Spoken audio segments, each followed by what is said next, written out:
बुधवार की कथा। समतापुर नगर में मधुसूदन नाम का एक व्यक्ति रहता था। वह बहुत धनवान था।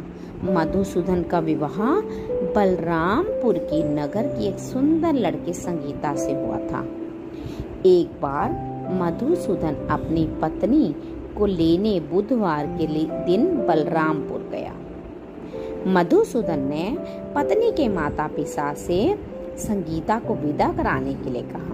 माता पिता बोले, बेटा आज बुधवार है, बुधवार को किसी भी कार्य के लिए यात्रा नहीं करते। लेकिन मधुसूदन नहीं माना।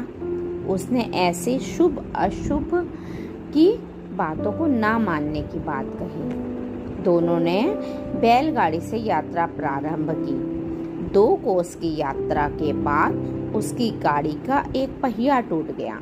वहां से दोनों ने पैदल यात्रा शुरू की। रास्ते में संगीता को प्यास लगी। मधुसूदन उसे एक पेड़ के नीचे बैठाकर जल लेने चला गया।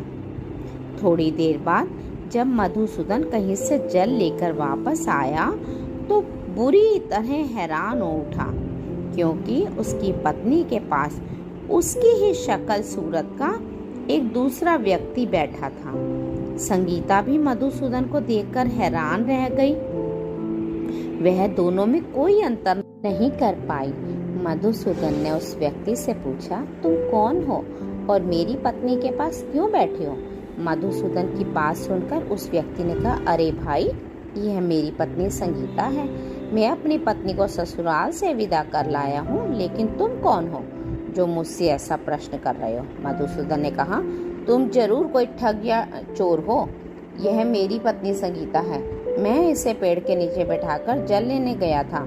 इस पर उस व्यक्ति ने कहा, अरे भाई, झूठ तो तुम बोल रहे हो।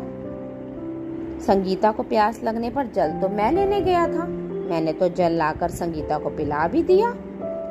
अब तुम चुपचाप यहाँ से चलते बनो, नहीं तो किसी सिपाही को बुलाकर तुम्हें पकड़वा दूंगा। दोनों एक दूसरे से लड़ने लगे। उन्हें लड़ते देख बहुत से लोग एकत्रित हो गए। नगर के कुछ सिपाही भी वहां आ गए। सिपाही उन दोनों को पकड़कर राजा के पास ले गए। राजा कहानी सुनकर राजा भी कोई निर्णय नहीं कर पाया। संगीता भी उन दोनों में से अपने वास्तविक पति को नहीं पहचान रही थी। राजा ने दोनों को कारागार में डाल देने के लिए कहा। राजा के फैसले पर असली मधुसूदन भयभीत हो उठा। तभी आकाशवाणी हुई, मधुसूदन, तूने संगीता के माता पिता की बात नहीं मानी और बुधवार के दिन अपने ससुराल से